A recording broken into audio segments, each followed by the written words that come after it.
Your name. Your literal name. Oh, no, that's not first. Hey, everyone, it's Millie. It's Gabby. And welcome back to another week of Change by Degrees. But I say, hey, everyone first. Okay, but yes. And then my name. Okay. This is episode, how did I forget so fast? 97. 97, The Case of the Murderous Dr. Cream, Part 2. So we finished reading the book. And it just kept getting worse. I think it was like really hilarious, but like there was a few times at like 1 a.m. that I was screaming because this just makes no sense. No, it was like really dumb. Not the book, just this guy, this Dr. Cream. Creme de la creme. Also his names that the press gave Those him, are my favorite. Whipped cream. My favorite was oh god, I think I marked it. I had marked a few and some were disgusting. I bent the pages and then I put it back on the shelf. Or pure cream. That sounds nice. There was I'm trying to look at where the pages are like bent. But there was one, it was like spoiled cream, I think. Spoiled cream. That was my favorite. I liked that. Spoiled cream. Yeah. It's just the press really like they were more concerned about that than the actual trial, but they were. I liked it. Even I can't even hold this thing. Oh, why'd you got your books there? Oh, because you finished. Well, because I put it on the shelf. I just hate their slippers. I took off mine. Mine's naked. The book jackets. I don't like. Never buy me a hardback book. And if you're gonna buy me a hardback book, it better be like the only book in the store, and they haven't come out with a paperback or something yet. Because I really don't enjoy hardback books for multiple reasons. Anyway, disclaimer: not that anyone's gonna buy me a hardback book, but you have plenty. The jackets. Read all the extras you have right now. Actually, yeah. Keep getting more book club. All of those. Yeah, dude. 4 crates in there. It's a lot. Yeah. But I mean, yeah, it's a problem. This now is done. We started back up on chapter 20 and went forth. The point you had mentioned about the coroners, I think, was in the second half. It was. So we had that discussion, but I thought it was also very messed up because I don't know if you mentioned this in the last episode, but they would want to have like money, so people were like vying for like all these fresh dead bodies. So which was just actually normal. Like that's the 19th century. It's not like they could just have, because like 19th century was a time of science, but like they were trying to learn as much as they could about like the human body. How else are doctors supposed to know if they can't? Which is why I think Dr. Cream and a lot of the people he went to school with started out in midwifery, because they were trying to learn about the human body and stuff. And one of like the tenets of like the medical field at the time was learning how to help a woman in labor or whatever.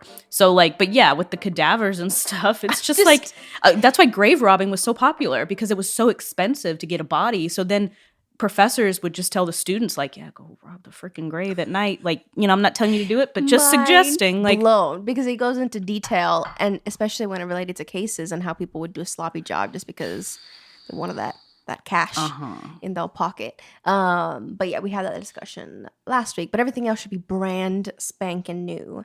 So chapter 20 starts with because I need to refresh my memories. Refresh your memories. Chapter 20.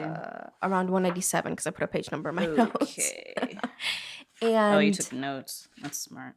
Yeah, because if not, I will forget. Okay. And basically, after 19, Dr. Cream was like arrested for the Lambeth murders, potentially, right? And so Jarvis is going and digging into his past. So chapter 20 starts with him getting his license. And this really like blew my mind, because apparently in Edinburgh, which we've already discussed in this podcast, that I want to go there, but the Royal College of Physicians and the Royal College of Surgeons was able to give a diploma for both practices for, get this, 21 pounds. Yep. So Cream said, let me get in on this deal. And I thought at first that it was like way too easy and it was just like a little budget hack, whatever. But apparently it was like 1 in 3, I think, actually passed the examination and got the diploma. Yeah. Because the whole board would be there and you'd have to go through like a series of tests. So it seemed legit. And somehow, even though Cream had failed previously, I was going to say he failed. He failed. So this is why he went here. To practice as a doctor. But he, I think of, well, no. Yeah, he got tried. He failed. So he failed, and then he went here and he passed, right? Yes, yeah. I think so. He went to a different institute. I feel like I was trying to understand. I guess it would be the equivalent of like I went to CNU. And then you go so to if I didn't pass my like senior thesis or something and I couldn't graduate with the degree I wanted, then I would just transfer to like Mary Washington and then do it there and try again. I was trying to put it in terms of like how I could understand it, and I'm like, I'm gonna assume it because like nowadays, if you fail anywhere, the medical, for a medical degree, dude, you're screwed. Like you just wasted probably like 10 years of your life. You can't just I'm assuming, correct me if I'm wrong, but you can't just transfer to another school in like a semester and then take it again within like a few months and pass. Like, which is what he did. Yeah, but you know what? It's probably because of people like him that the medical field is like, absolutely not. No, you're gonna like not. We're not. And it's at the place where it's at now, which is okay. I appreciate. You know what? Obviously, that's good. But yeah, that's where chapter 20 starts, and I thought you would appreciate this because it goes into how Conan Doyle again was part of this thing, and one of the instructors was Dr. Joseph Bell, and he was the inspiration for Sherlock Holmes. Yeah, I think that's what I mentioned last week, but I couldn't remember what section it was in. Like I didn't know. I was like, you mentioned two things on the. I know I did Okay, because I'm so sorry. I didn't go into detail. I don't think I did. I don't remember. And but, I think this was a quote because again, I was trying to tell Gabby, I don't know if it's like pulled directly from some sort of document or like what somebody said in real life. We can check the reference section. I didn't do my due diligence. He has like 100 pages of sources in the back. It's a lot. I was like, oh, the book ended. Yeah. And it had like another quarter of the book left. Well, which is good. I mean, he's got all these sources. Like well-sourced. Dude, citing is the worst, so good for him. Anyway, go on. That Dr. Joseph Bell, there was a quote that apparently he pulled from him, and I thought it was quite funny. The endless significance of the trifles.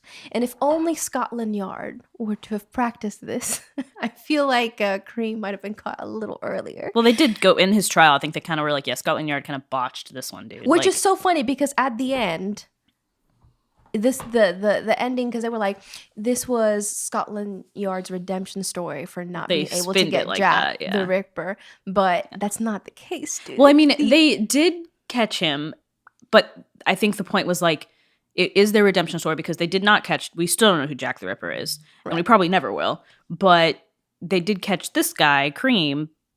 But it was botched, but they still got him. So it was kind of like, yeah, we fumbled our way through it.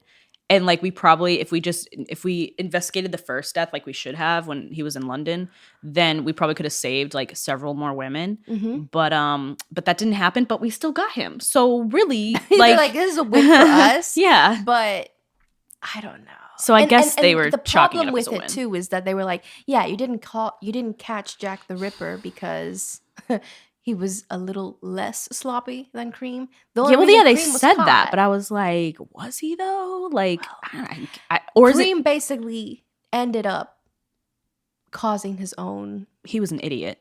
At least Jack the Ripper wasn't writing letters, blackmailing other people for stupid reasons. But I mean, himself as the author. Oh, that's what caught him. I'm like, literally, Jack the Ripper didn't do that. Which also isn't unusual. That took me out. When I read that, I was screaming. When killers often like insert themselves into the investigation, and then you look back and you're like, man, if you just kept your mouth shut or kept your distance, no one would have ever known. Right. But like a lot of times because they're just so like self-absorbed, they just have to like insert themselves into the equation. And then cops are like, man, you hang around a lot. Why are you here? Right. And then they start questioning further. So I think it was almost like that kind of thing. But he was also trying to get money out of people. It wasn't just for his ego. He was actually trying to blackmail. But he just sucks at blackmailing. Like, so bad. He just sucks at it. Like, he does. He's like, man, you really suck at this. So I think he was trying to get money out of people by blackmailing about the deaths. But the letters, there were so many discrepancies because they came to find out that he was talking about one of the victims being poisoned months before they'd exhumed her body and found out that she was in fact poisoned. So obviously the person who wrote the letter was the person who killed her because no one else knew at that time. Oh, I remember, yeah. So it was just stupid stuff. Because the detective was like, wait, if I look back on this letter, we only found out this chick died of strychnine 10 days ago. Well, that's the thing. And the letter was written several months ago. So it's like, how did he know? Obviously the person who wrote it is the killer. Like, yeah, he's just an idiot. And then like the one letter he wrote, that he told them, he was like, you guys should exhume that body because I think she was poisoned. That was the one that did him in. I don't remember what victim that was, but and I was just like, are you stupid? Like, oh no, yeah, that one. Oh yes. Yeah, that was the last one that got him. Stott, I'm assuming, and then Julia Stott, which I was reading this and I was like, are you dumb? Like, he is. A lot of times, murderers, they are dumb, but sometimes they're like super smart. Like a lot of serial killers, they get away for so long because they are super smart. But like, That's also frustrating because you're like, man, like these people who are killers, they have like such brilliant minds. You could have been something so good, like, but you just have that little tint of evil to you a little bit.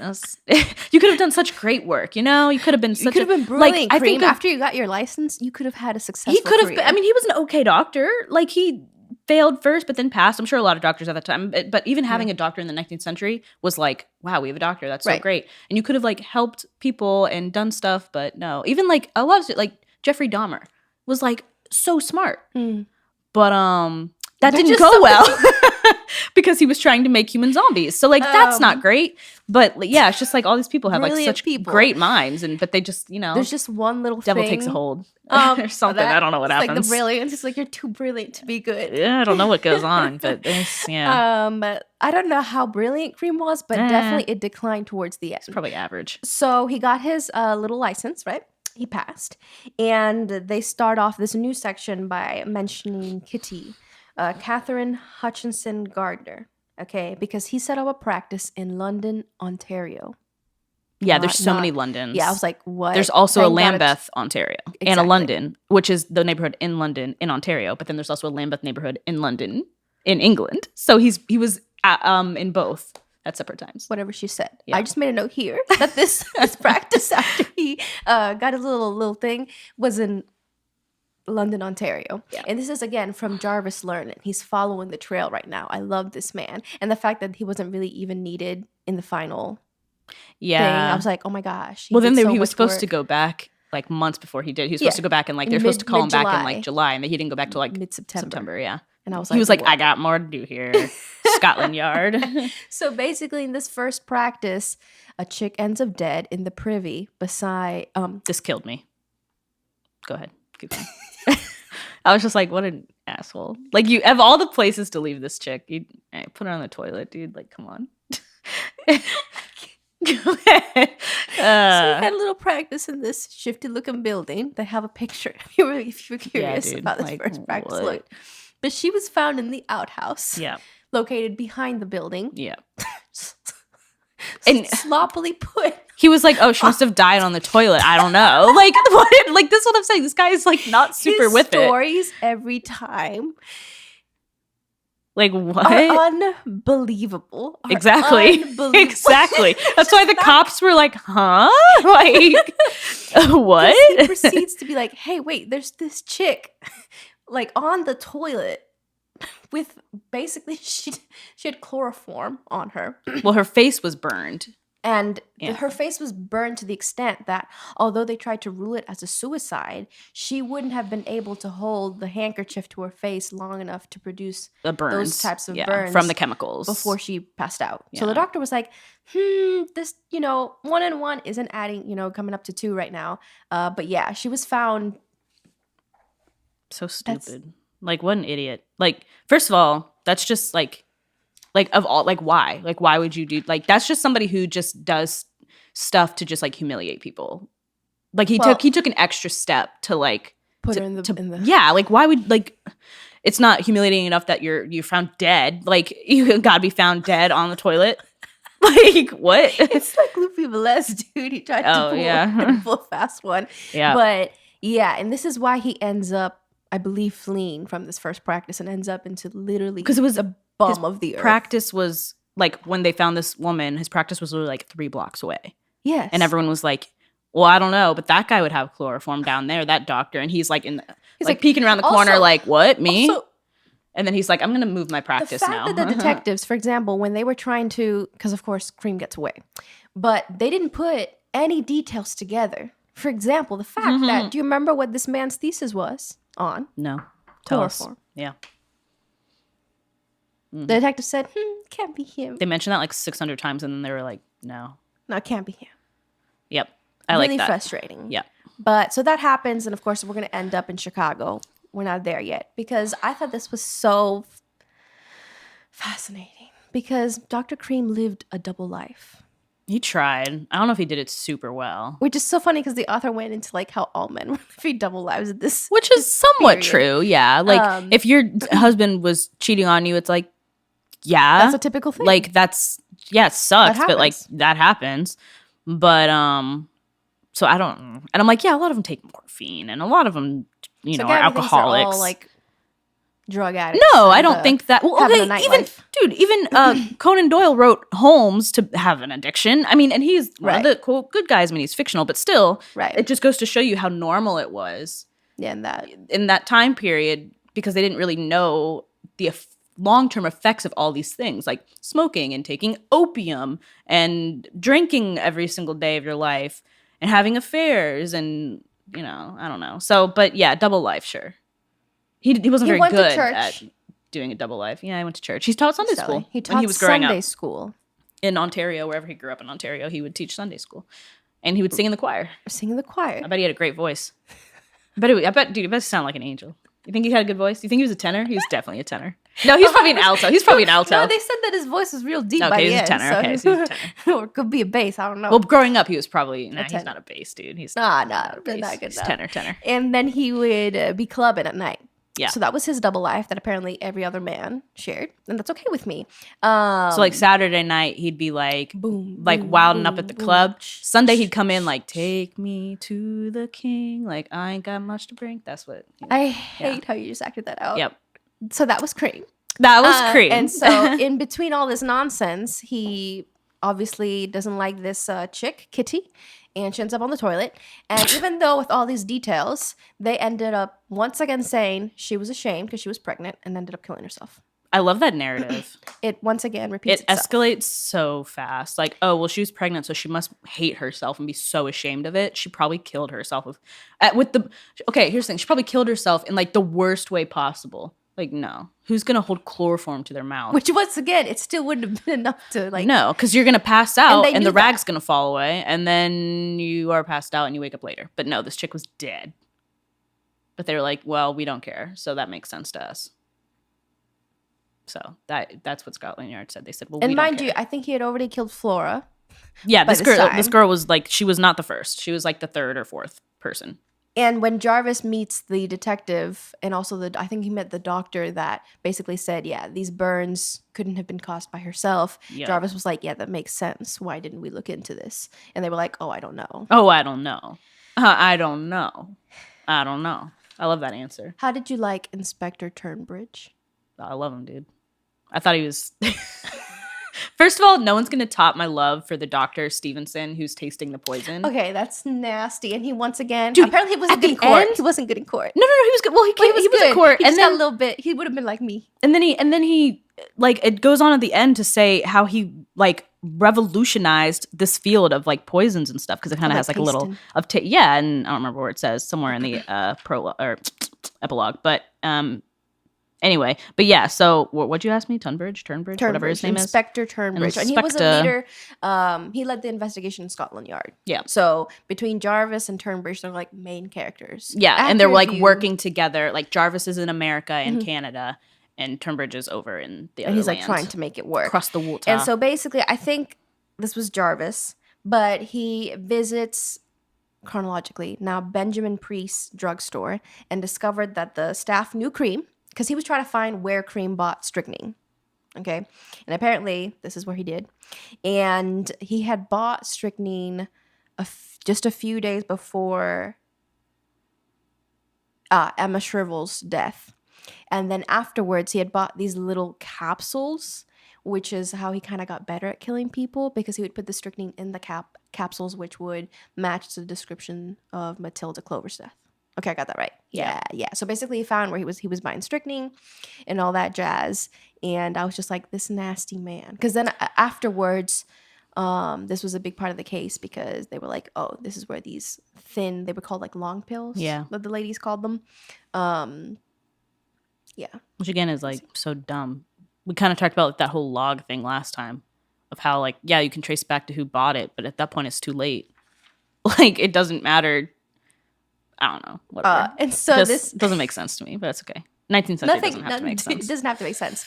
And so Turnbridge is like, okay, we got that little piece. And he proceeds to interview Laura Sabatini. So they never got married. They were never married. They never got married. For some reason, I thought they did. No, it said ex-fiance. It said ex-fiance showed up at the court. But I don't think they ever, unless briefly, went into why they broke up. But it went from fiance to just ex-fiance. Maybe she just broke them because She was like, he's a sleaze bucket. I don't know. Get his life together.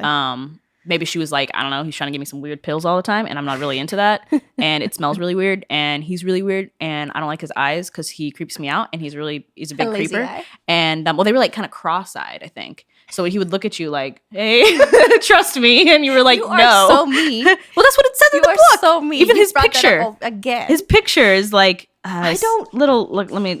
He's cross-eyed, dude. A little cross-eyed. Not much, but a little bit. Funny to me. Just like at the beginning of the book, there's a picture of him being. He looks kind of kind right there, but then if you cover up, you're like, oh, you know. If you just cover up his mouth and his nose on the picture, you're like, I don't trust him. But then you look at his mustache and you're like, yeah, I trust him. He's a trustworthy person. And he has a cool top hat on. But if you take the top hat away, he worked on that mustache. Like imagine this being the face you see before you die. I would be so upset. You don't understand because he looks a little bit like a weenie. He is a weenie, dude. He sucks. He's like, here, take this weird pill. And Sabatini was like, no thanks, we're breaking up now. I really don't know. I wish maybe Turnbridge asked that. But this because they're trying to build this case. They had a really hard time coming up with eyewitnesses. Eventually they come up with 2, but a lot of them were like, that can't be the man. It doesn't match the description. He's not wearing the same glasses, which was so annoying. Well, that they would place him on a bridge and be like, is the man crossing that bridge 500 miles away? Is that Cream? And they'd be like, no. Well, yeah, that, and plus it's like some of this is like a few years later where it's like you probably should have investigated this and like asked us for like who this person was like 3 years ago, but that's totally fine. Like, but at least they remember what the pills looked like. They were, you know, so like they were like, yeah, this guy tried to give me strychnine because I totally remember that. But like that one chick who threw it in the lake or the stream or whatever. We're not there yet because okay. I didn't know we were going chronologically. I thought we were just talking about it. You have a whole thing. Okay, go ahead. Oh, you lead the pack. Basically, because this is how they're building the case, and what really tickled me is that they're trying to also catch him on blackmail, and Laura ended up writing some letters for Dr. Cream. Yeah, dude. Which took. I'm like, why would you do that? That's why I'm like, she would have to sign them, not as Dr. Cream, as somebody else, and she would be whatever like, that he was seemed really using. Weird. And I tried to ask him, but he never told me the answer. So yeah. If someone was like, hey, I need you to write a letter for me and sign it this way, and then just give it to me, don't ask questions, don't be annoying about it, just do it, I'd be like, you know what, dude? I ain't going to the cops or anything. Maybe that's when she decided. But I'm not doing. I don't want to be involved in like whatever. You can do that. I'm not involved in that. Like I'm not dealing. You'd be like, actually, take me. Nah, actually, like this isn't working out for several reasons. One, you keep trying to shove weird pills down my throat, and 2, you want me to write. We're adding that narrative on. He must have. Well, probably not because he wasn't married yet. But maybe when they got married. I think once he gets married, he's like, give me that money. But she probably at some point saw his weird little case of pills and was like, yeah, what a weird little guy. Like, there's no way she thought he was a completely like the letter totally writing. Normal. I was like, sis. That's should have been known by that. Like I would never do that. She should have tasted the pills and been like Dr. Stevenson and like that's some strychnine in there. No one can replace him. I love him. But this was so highly problematic because they have brought a handwriting expert to the court because they were like, we're gonna get Cream on at least blackmail. This guy likes writing letters way too much. He loves writing letters. There's something sus. This matches Cream's handwriting. They would take his notes and they would see these letters, but apparently some of them that. What was this guy's name? Inglis. I think it was Inglis. Oh. This handwriting expert. Oh. And he was like, these are all Cream's handwriting. And which even today, handwriting experts, when they're called into court, aren't. You're kind of like, it's kind of like that kind of science that you're like, do you really know? I'm so dead. Like sometimes, you're like. And he basically shot himself in the foot because it came out that some of these letters were actually Laura's. Yeah, that's what it's like. So even today, handwriting experts are like. Case fell apart. Right. And by then I was like, wait, is Cream going to get away? Yeah, I wasn't sure if he was or not, but I was just like it's just such a shoddy trial. But I think at this point people were looking to convict anybody. So they were like, whatever. But can we talk about Louisa Harvey? No, I want to talk about, I don't know what order I'm going in anymore, but it's just, I just remember this. Daniel Stott and his wife. Do you think his wife was involved in his murder? What is your opinion about that? Well, here's the thing. Let's set it up I hate first. when people. So basically, like Daniel. I think this is the only man Cream. Well, that we know of that Cream ends up killing. Yeah. So he kind of changed his typical. So victim. Was this in Chicago that this happened? Yes. Yeah. It was so while he was in Chicago and Jarvis found this out, Daniel Stott was this guy, old guy. He was married to I don't remember his wife's name. Julia Stott. So Daniel had an epileptic Seizure, condition. yeah. And so he would need medication. So she went on the train to go get his medication. She came back. She gave it to him. He had what she thought was an epileptic fit, but he ended up dying. And so her version of events is that, yeah, he had a fit and he died. I don't remember all the details. Dr. Cream was his physician, and he Yes, was giving him medicine that was helping. It was helping until this thing. Yeah. And she just was like, oh, he had an epileptic fit and he died. But then somehow it came under investigation. And it was found out that he was. You know why? Because Dr. Cream sent a letter. He's like, to blackmail. To blackmail. That was the guy. Like, to be like, you should exhume this body. To the inspector. And he was like, hey, detective, you should give those pills that were prescribed to a dog, which also took me out to see if the dog dies. There's many incidents where there was another case where they gave it to a cat, and the cat was like, and died. And they were like, that's not normal. Which I'm like, how do you know? You could give, I mean, what's not allergic to me could be deathly to this cat. Like, I could give this cat allergy pills, and that's meant for a human, and it could keel over and die. So I don't think that's super, once again, 19th century. They're doing their best. But not a super, like, controlled group there, but that's fine. So was like, give it to the dog. The dog keels over and, like, kicks the bucket. Literally, like, they're like, oh, weird. So anyway, through this whole thing, they come to the conclusion, Cream goes on trial. Because it was this whole thing about where she got the medication from. Right. Did she get it from Cream, or did Cream get it from some other guy? Where did it come from? Nobody knows where it came from. Julie is talking in circles. Cream, of course, is useless. Like, just no one knows where the medication came from and who's your normal physician and blah, blah, blah. Anyway, he was almost convicted. Almost. But he wasn't. He was convicted for a different thing, and he spent time in, but it wasn't Daniel Stott's murder. It was something else. It was a different chick. But because he spent time in Chicago in the penitentiary, and then he got out anyway. But yeah, so... But he was on trial for this, but he was acquitted, I think. And but then the question came up, but I don't think Julie was ever on. She wasn't on trial herself, but she was going to be implicated. She was so close to being implicated, right. but they were. I don't think they had enough evidence. But they later, actually, her lawyer becomes Cream's lawyer later. But yeah, but they later were of the opinion that she had something to do with it. That she was trying to poison her husband, and that her and Cream were in cahoots together, or lovers, honestly. And yeah, which is disgusting. But anyways, but they never they never proved that. So I was just, do you think she was involved? I think the only thing that makes me about it is that she changed her testimony. Yeah, but a lot of these women changed their testimony. Like in his last trial before he's killed. Spoiler alert, he's killed by injection or firing squad. Hanging. He was hanging. Like, which one? He was hung. And he said some stupid crap before he was hung. Like an idiot. But anyway, the priest was like, we don't care. But like, he was like, you guys have made the last 2 days here the best. They were like, dude, life. Shut up. And then like right before like they like hit the thing for him to hang, he's like, I am Jack. And people think he was going to say, I am Jack the Ripper, but it's not even confirmed if that's what he actually said. But whatever. I'm like, you were not Jack the Ripper. You were way too sloppy. Jack the Ripper wasn't neat, but he wasn't an idiot. Like, come on, get it together. Put some respect on Jack's name, please. Okay, put some respect. By Cream. Yeah, we're bothered a little bit. But yeah, so I don't even know where I was going with that. So you don't think she was involved? No, I do think she. Okay, here's why I think she was involved. I think she was banging him. I don't even know if it was that. I think you had an old husband. He was getting seizures.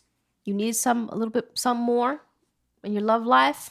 Some excitement. I think she was involved for the simple fact that this is the only male that we know of that he killed.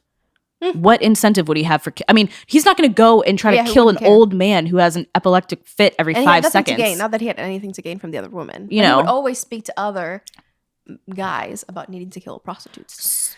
So then it also gets into his hatred for women and prostitutes. But yeah, so it's just like. He's never. That's not his MO. He's outside of his MO at this point. And so it doesn't make sense, and that's Julia's fault. I think Julia recruited him to kill her husband, and I don't think she was telling the whole truth about that. But that's okay. She got away. I think she got away with at least like some sort of like knowledge that. Yeah, dude, she had to have. There's no way that this random physician. Cream, who just has been giving medication for quite a while, is just randomly going to administer poison that he knows goes to the male. Because in the 19th century, the male holds all the... Unless his plan was to, like, kill off her husband, marry her, kill her. But that's a very long, drawn-out plan. Cream doesn't seem like the... He's very, like, immediate. He doesn't seem to be the type to, like, want to draw out... He can't even wait. Dude, he can't even wait. Okay, he kills a woman... The next day, he sends a blackmail letter. He can't even wait until the cops get there. Like he's not like, a very long-term. He's not a very long-term planner. So I think that's too drawn out of a plan for him. I think he was just doing her a favor. Maybe she was sleeping with him, and then he was like, "Okay, fine, I'll do it." I don't know, but I'm just like, yeah, that's too long-term. He's not patient, dude. He sucks. Like he can't. He's not that smart. I don't think he's that smart to come up with a plan like that.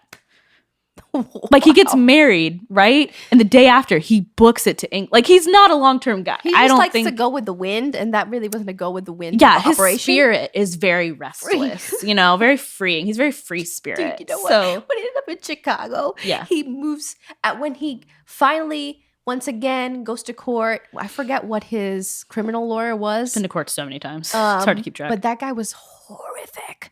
His lawyer in his last trial.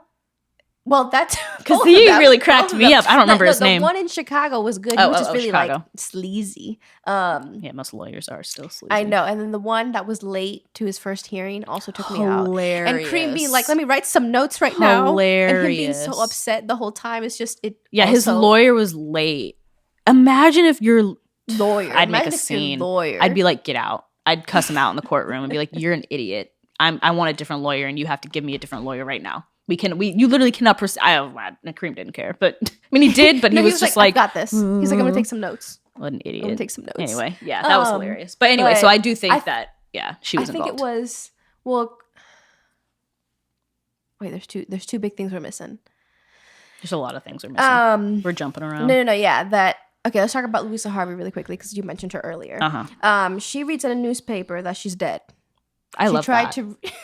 I love that. She tried to restart her life in Brighton. This is the chick who after Cream offered her these pills, she tossed them into the river. In the River Thames or whatever. River, yeah. And she's like, "I'm just going to move to Brighton and start anew." And then she gets a little local newspaper and she's like, "Apparently I'm dead." She had started a new life and she went by the name Harris. Because people assumed that, because people saw, I think, her hanging out with Cream and then she left town. So people were like, "Oh, he must have killed her too." So people just assumed she was dead. Which is also so messy. And she ends up being like, "No, I'm alive. I'll testify against this guy." So I think she is the hero right now. Yeah. She is the hero. Because she's like the one sex worker. Well, I think she was former. I don't think she was doing sex work at the time she came to testify, but she was the one like former sex worker that could actually speak for like these other women. Right. She was the one. I don't know if the one survivor. There could have been others that he offered pills to, and they're like, "Yeah, right," and they just didn't come forward. But like the one that we know about, that was like, yeah, this guy a little smarter is an idiot, which is so brave because like if he wasn't if he wasn't like put in jail or whatever, and the trial was a failure, I would be like, "I'm leaving England." Like he could come shoot me with a gun at this point. Yeah. But yeah, she was critical to the case, and I was like, yes. Not only did she escape Cream, she ended up putting him in jail. She was like, "Yeah, this idiot over here." So the one in Chicago was the one we're missing, which is the Mac one. Yeah. Which that was stupid. It's basically Cream's story for this also took me out, and it also changed. He's just so sloppy. It's just so apparently, and I think he killed 2 women in Chicago, but the one that he ended up going to court for was this one. Yeah, the one that they could actually be like, "Okay, we have some evidence for this chick." So he got to Chicago in July 1879, which he was leaving Ontario hastily because of the other chick that he put on the toilet. Yep. And he set up a practice on the west side. And he should have had plenty of patience, but apparently he had a hard time getting patience. And mind you, the way that Chicago is described is like 100 times worse than Lambeth. Apparently dysentery was like a typical Chicago thing. Is disgusting. It was disgusting. I mean, it's a huge city, and it's nasty. Yeah, dysentery was super popular. Everybody loved it. Probably because it was a regular everywhere. Summer disease. Yeah, like you would just go in like if it was a cold. It's like getting the flu every winter or something. Yeah. But yeah, it was on the west side of Chicago, and basically he obviously once again is trying, supposedly involved in this abortion. And the abortion is of, what's the lady's name? I thought I wrote her down. I don't remember. Because basically Hattie Mack is the one who he accuses of performing the abortion, and that he showed up afterwards and was like, "What did you do?" And which, once again, I'm like, interesting. I don't know. We may never know what actually happened. Like, well, he must have. He must have. I'm sure he's the one who performed the abortion. Okay. But what was her involvement in this? Because she was in the room, and then everyone heard her leave. Or, like, the person below, whoever was staying below her, heard her, like, skedaddle out real fast. Was it Ellen Stack or Sarah Alice Montgomery? I can't remember. I don't know. One of those. I don't know why I'm not remembering now. But yeah, that so was like once again, the same thing with Julia Stott. It's like, how involved was Hattie Mack in this thing? Like, I'm sure he's the one that performed the abortion, but she was there because she, like, skedaddled out real fast with it, even though there was a dead body in the room. She didn't go downstairs and was like, "Oh my God, there's a body! Like, tell somebody." Which she is left. So disgusting. The author opens the chapter by saying there was somebody in the nearby building who was like, "This smells really bad." Well, no, it was the person. Well, first of all, it was the lady below the room who heard, like, stuff going on, and then she saw Hattie leave with her kids and was like, "That's kind of weird." And then someone smelled something, and they went upstairs and they were like, "Dude, there's like a body here." And I just saw Hattie Mack leave. Hattie Mack is a fun name. Hattie Mack. But so yeah, it's just like kind of like, well, what's her involvement? If you weren't involved and you just stumbled upon a body, I'm assuming you're not going to just be like, let me slip out of here real fast. Like, you're probably going to say something and be like, holy crap, there's a body in the room. But yeah. So. Well, it could be maybe that she was like, you're going to get an abortion, but I don't think there's no way that, for example, she tried to do the abortion. No, I don't think she did. And Dr. Cream showed up apparently, allegedly, and said, "Oh my goodness, what did you do?" And Cream's lawyer basically said he's too good of a man. He's too skilled of a doctor to have performed such a botched job, which is what got her dead. Actually agree with that. I agree that, like, he's too skilled of a person to, like, botch an abortion because he's a doctor and he, like, knows what he's doing. No, it was just a bad abortion. But, like, I think he just did it on purpose. I mean, like, so, like, yeah, he's too skilled of a man, so he knows what he's doing. So then he just decided to not know what he's doing. Like, you know, he just did it wrong, or he did it badly. Just another way to kill someone without it being, like, looking like it was on purpose.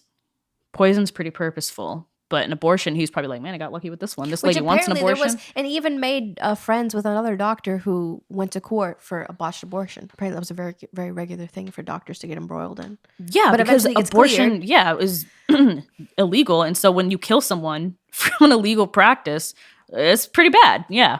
So, like, yeah, I don't know. But I think he did the abortion and just botched it. But I don't really understand Hattie's. Maybe she felt guilty because she's the one that, like, went to go get him to do the abortion, and so she was just like, I don't want to be involved in this.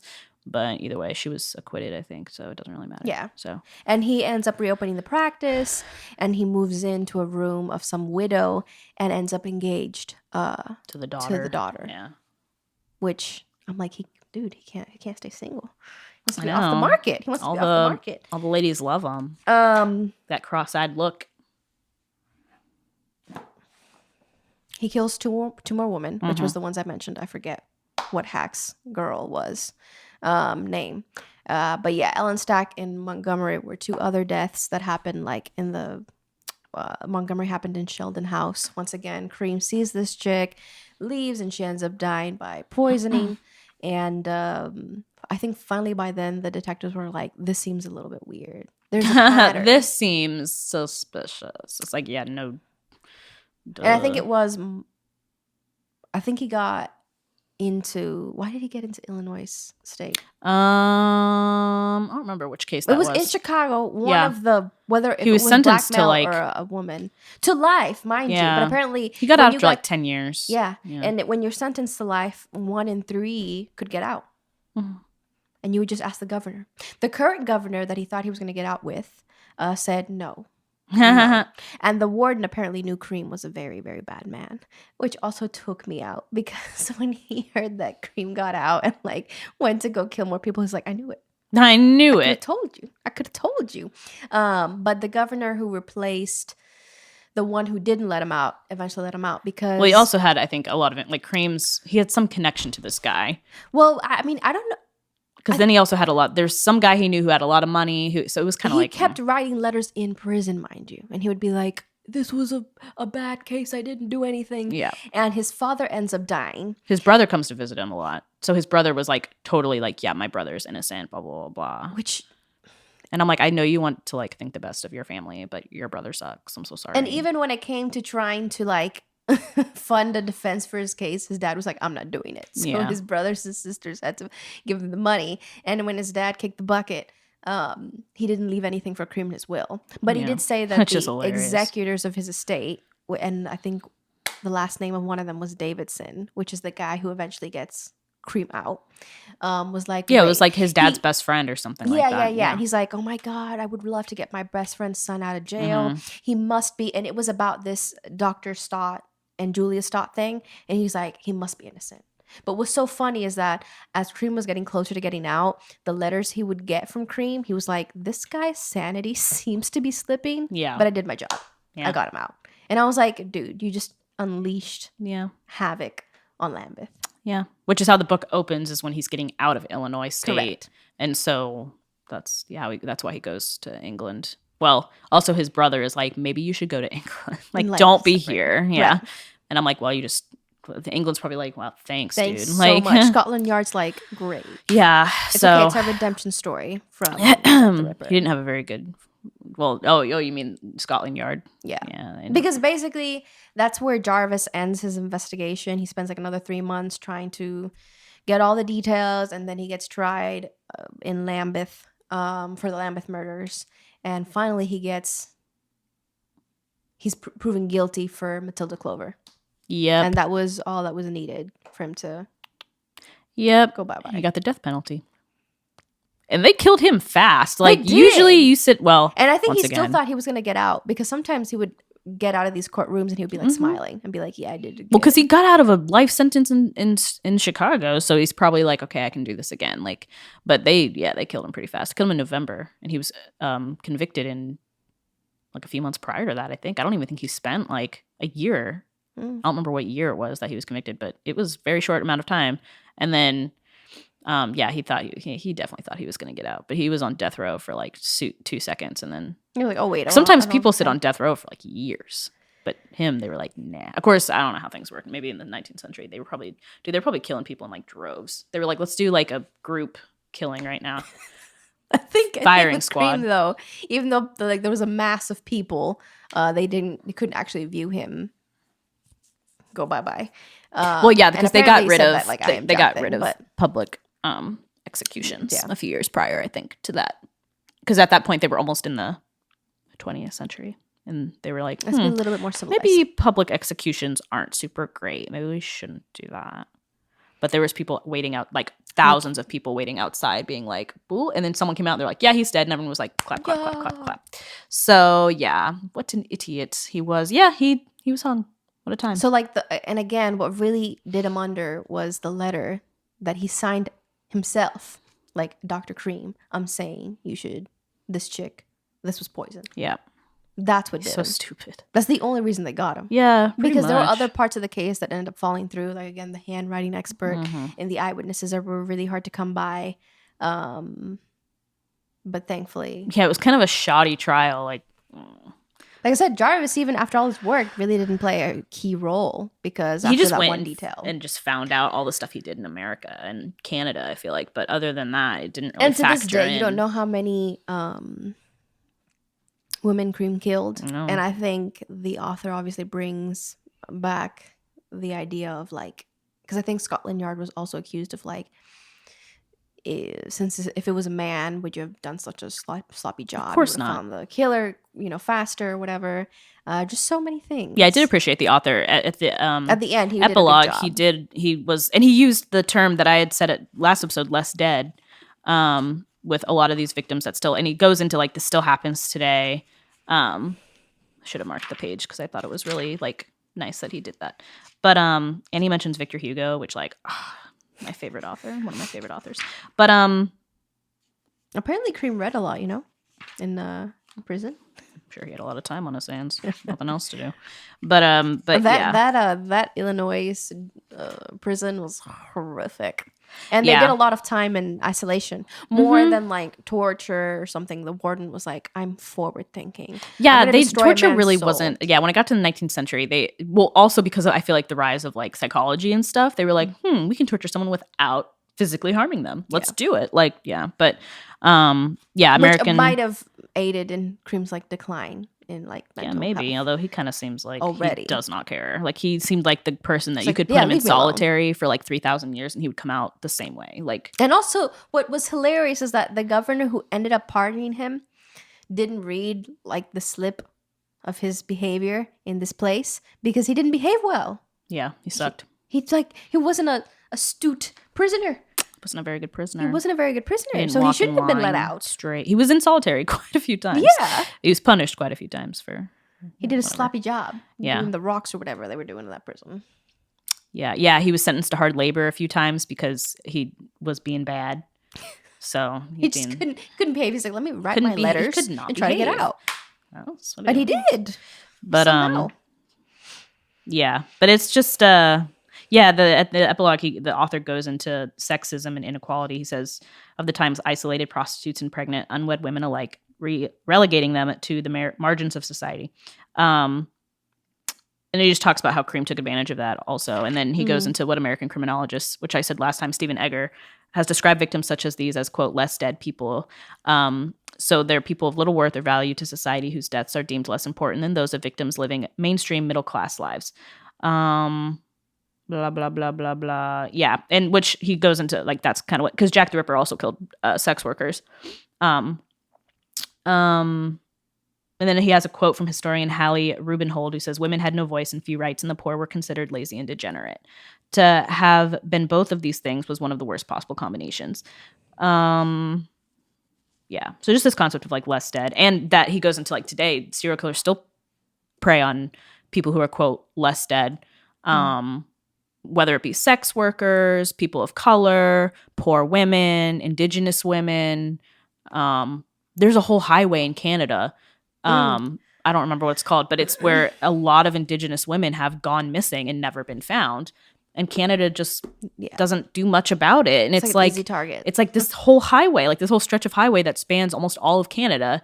And just no one, I think it's called the Highway of Tears maybe. And like no one really does much of the investigation. RMPC in Canada doesn't really do much about it. They might kind of investigate it, but then they also kind of do one of these things where they talk to like the family and they're like, no, you don't understand. Like our daughter would have come home. She's a mother. She's about like whatever. And they're just kind of like, well, you know, she probably just like needed some alone time or decided to leave her family. And they're like, no, she wouldn't have done that. And are you kidding? Suicide. Like all these women would have done this. And they're like, well, she probably just left or she's, you know, went off with someone. And it's like, no, that's not what happened. But yeah. So it's just like, don't you find it kind of weird that you haven't found any of these women? Like not even their bodies, like nothing. And there's no record of them and like their bank accounts are untouched, but like, so I think it's just also goes to show that like this is not a new concept that we struggle with today with people being quote unquote less dead than others. But even with Gabby Petito, the Gabby Petito case that happened last fall, where people were obviously outraged at her death, well, her disappearance and her death, but the fact that she was focused on so much and people were bringing attention to other people of color or people in the lower class who had been missing or had been murdered and their investigations were at a standstill. Whereas the Gabby Petito case had so much like energy behind it. And it wasn't because of the family, because these other victims also have families who are like rallying for them. But it's just because of like the resources from the police department or investigators or the media that just doesn't put like as much energy behind finding these missing women or men or bringing justice to their murders. So it's like still happens today. It's just relevant. I forgot. So anyway, I really liked how he wrapped it up like that. Yeah, I think it was told in an entertaining way, but also he brought up really relevant things, either to that time or to our current time, like themes that just are good to discuss. It wasn't just like a documentary that didn't touch on any other things. Yeah. And now Cream's stupid body is sitting in an unmarked grave somewhere in random. I think they have a letter. One letter. A letter? Yeah. Oh. On top of the grave. Well, whatever. Unmarked. But not, unmarked grave. He doesn't have a cute little epitaph from his family. We'll put it that way. No. And he, like the last few days leading up to his hanging, he had talked to like some priests and apparently he said like, I hope God forgives me for whatever But really, just the priest was like, okay, well, I don't like, sure. And he was pretty like calm, cool, and collected. And well, they said the morning of though he was like shaking in his boots, like pretty nervous. So good. I'm glad he's nervous.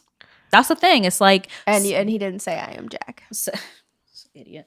Some of these people, like, I love how it's like, I hope God forgives me. You guys have been so good to me. You've made I've this the loved best days this. of my life. Death Row has been great. This has been so good. Yeah. And then he's like, wait, but I am Jack. I am Jack, and then hung and his neck snaps. Immediately. But yeah, I love how he's like, I'm a doctor, so I know that this can only last a few seconds, so that's good. I would have been like, I'm like, I'm still not happy about it. It just reminds me of that scene in the Green. Have you seen the Green Mile? So good. But it's a Stephen King novel, but the movie came out in the 1990s, I think. But anyway, it's about this guy on death row, and he goes to the electric chair, but the guards are like so horrible that like this has nothing. I don't know why I'm talking about this, but that Go ahead. but there's a way you have to do the electric chair in order to make it as, I hate using the word civil, as quick as possible. Right. You have to like wet the sponge, put it on their head, blah, blah, blah. Well, one of the guards doesn't wet the sponge on purpose so that he suffers. And so they have to pull the lever to electrocute this guy like 3 or 4 times to kill him. And it's just like the most horrible scene ever. But yeah, so anyway, I was just going there because all that to say, Cream knew. He was like, it's gonna be quick because my neck will snap probably after 5. And I'm like, you were so annoying. Like, he's like, my neck will snap after like 3 seconds. It's totally even great. if I don't like immediately die. He was like, I was like, you are so annoying. There's no point in this book where he's not annoying. Even when he was like getting his first little degree in Edinburgh, he already was annoying. Everyone the conversations hated he had him.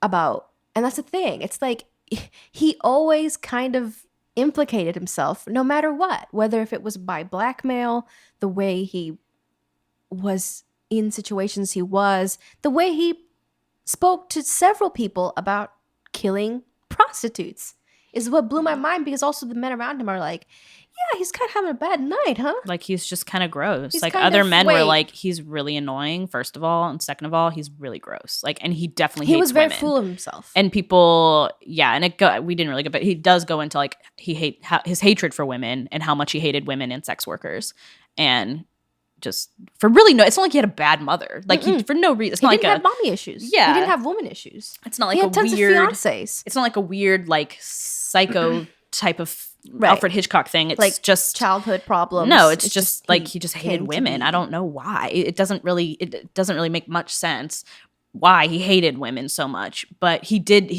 made some comment to one of his friends from medical school or something. He's like, we need to like this like scourge upon the earth, and he was talking We have about to sex clean it. workers, and he's like, we need to like get rid of these people. And the guy was like, you mean women? Like, what are you talking about?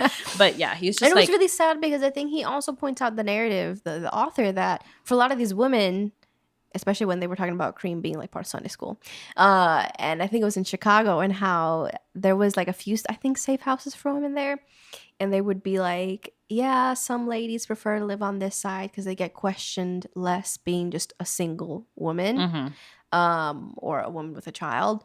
If you were unwed, that would be problematic, and some women would rather, it was better to die than even be a sex worker if that was your only option. Yeah. Which is just like, The system did not work for women in the 19th century. and Cream said, And he took advantage of that. Like, that's what's so wild. Those are people who I'm like, really? I mean, yeah, serial killing is bad in any way you look at it, but especially when like the person is taking advantage of people who can't like help themselves. Oh, I don't know who said this. Was it? I think it was Conan Doyle. And I was like, yes, because we start the book with Cream being released from Illinois State. Yeah. And if the state is responsible for releasing a killer, are they also guilty? Would you say that? We can end on this note. I was like, whoa, Mr. Doyle, you really, Scotland Yard was like, we don't accept this at all. Well, also The Scotland police Yard was isn't the one who released them. Yeah, it's Illinois. But also, how do you sue a state? No. But more like, I mean, you get to sue the court system, maybe, or the governor who let him it go. was so messy. But Like, I also, don't know, like their way of not directly helping, but indirectly helping Cream, whether it was how they handled the cases, or again, him being released, they didn't even do their due diligence there. Even if you thought Cream was the best man, but for example, his misbehavior during his time there, he shouldn't have been. If you ask the right people, if you did your research. Yeah, I mean, I don't think he should have been released, but at the same time, it's kind of one of those things where it's like you could release someone who did something awful 20 years ago and they live a straight life from then on. Like, how do you know? Right. You don't know.